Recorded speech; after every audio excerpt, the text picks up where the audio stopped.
I am Ed McLaughlin. I'm the throws coach at Concordia University in Seward, Nebraska, and I am here to talk to you today about the sweeper.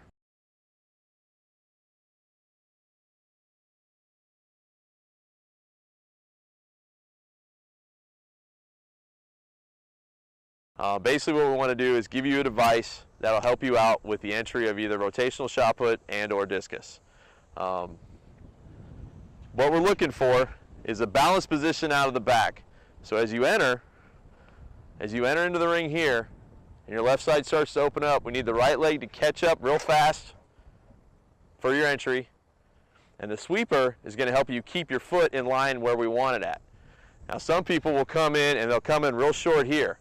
Now the instant you do this, the instant your knees come in and get close together, you start to tilt over and lose balance. The other thing that happens is your right arm is going to drop to help counteract that. Well, if your right arm drops, you lose radius and length on your discus, and we don't want that. So as you're using the sweeper and you sit down into it, you keep the right leg long, it'll help keep the right arm long, and then as you enter, it'll help maintain your speed all the way through the throw. One of the great things about any tool you're going to use, it needs to be adaptable to everybody you're going to use it for.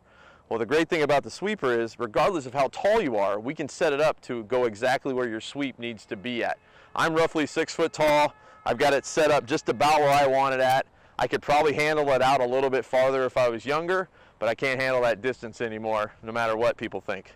I've had some 6'6" guys. With a 6'6" guy, we're probably going to take it out, move it out just a little bit, angle it just a little bit differently. That way the kids can make sure they're getting all the way out there. When I had one just 2 years ago, his right foot would get way out almost to the grass here on the edge of the ring. And so we'd have to move him out there. I also have some 5'5" girls, okay? With them, we're probably gonna bring it back in. Still keep the angle pretty correctly, but it's gonna be a little bit closer, and they're not gonna need to go as wide because they're just not as tall. That just makes sense. And so it's adaptability is one of the big things for it. Also, you might have a kid who's got tight hips or tight knees or tight ankles and things like that. Those kids are going to need a slight adjustment, okay? You can't always just force them into this pattern. They might not be able to get there, but they still need to keep that right leg out as long as possible. Well, with them, we're probably going to take it and adjust it a little bit differently so that even though they try to reach out first a little longer, as they come back in, it's going to cut in just a little bit sooner. And again, that's just adapting to each student. And that's the great thing about a tool like this, is we can move it around, we can use it for different things. I can pick it up, take it to the shot ring, which is very important, because that's probably going to happen here. The shot ring, we'll probably set it up with a slightly different angle, because you don't need as wide of a sweep in that event. We thought we'd bring the sweeper over to the shot put ring so you kind of see the applications that we use it for in rotational shot put. The little differences is we're not going to have it angled out as wide, okay? It's going to cut in just a little bit more because those are some of the big differences between rotational shot and discus. This tool, for those coaches out there that maybe are uncomfortable coaching rotational shot, will hopefully help them out with it. And that is something I hear from high school coaches all the time. They're very uncomfortable coaching rotational shot put, and I understand it completely. I get a lot more time as a college coach to work with those kids. Hopefully this tool will help you out with at least getting the setup correctly, and so that when they go through the middle, a lot of the other stuff can happen. And again, depending on the size of the person, if you've got a 5'5" person, you're going to pull it in a little bit. If you're lucky enough to have one of those 6'6" people, you're going to pull it out and have it angled out a little bit. Big thing is when you're setting up, I have found that you need to put the left foot in line with the first spring. That sets you up in exactly where you want to go.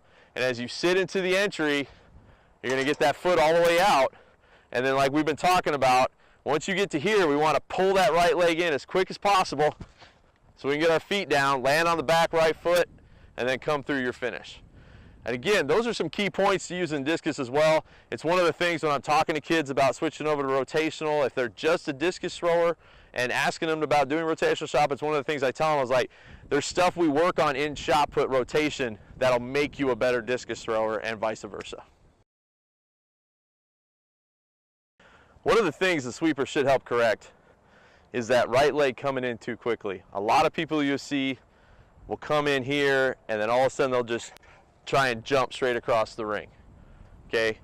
You get to here and then all of a sudden you just jump across, which kind of looks like that South African that you've been practicing all year. All right, so that kind of makes sense. But the problem is with that is that when you do that and you come in here, you're going to turn in and start to lean over, and you're going to bend in. The knee's going to come in, the arm's going to drop, and then you're going to end up coming off balance, and you're going to end up sitting way back when you hit your power position. With this, what it's going to teach you is, because you hit all 4 of them all the way out, with this, it's going to be able to, you're going to hit all 4 of them, do the whole entry, and then be able to stay back on that right leg all the way through, because the right arm is staying back for you. Every time you cut in too soon, you turn into here, and you get real linear real fast, it causes balance issues. Balance issues cause distance issues. And obviously the whole point of throwing anything is to see how far it can go. So we want to try and maintain our balance all the way through the entry and come up to the finish. Some of you might be curious about the height of the springs, how it relates to the height of the foot and things like that. One of the key points that I would bring up is the fact that we're calling it a sweeper. All right, and most people who coach this event call the right leg a sweep. Well, you realize that comes from using a broom. Well, if we're sweeping a broom, we're trying to keep it to the ground as close as possible, because if you're just brooming in air, you're really not moving anything. So the whole point of this is to also teach you how to kind of sit down on your left side and keep that right foot down as close as possible as you can. Even if the person is 6'9", the person is 5'5", regardless, their balance issues are the same. They need to lower their center of gravity to build up energy to use at the end of their throw. And so when we've discussed possibly using higher springs for taller people, lower springs for shorter people, my personal opinion is that you stick with this type of height, and you try to get the kids to sort of get into this groove, and you adjust by length if you want to fix some of the other problems they're having.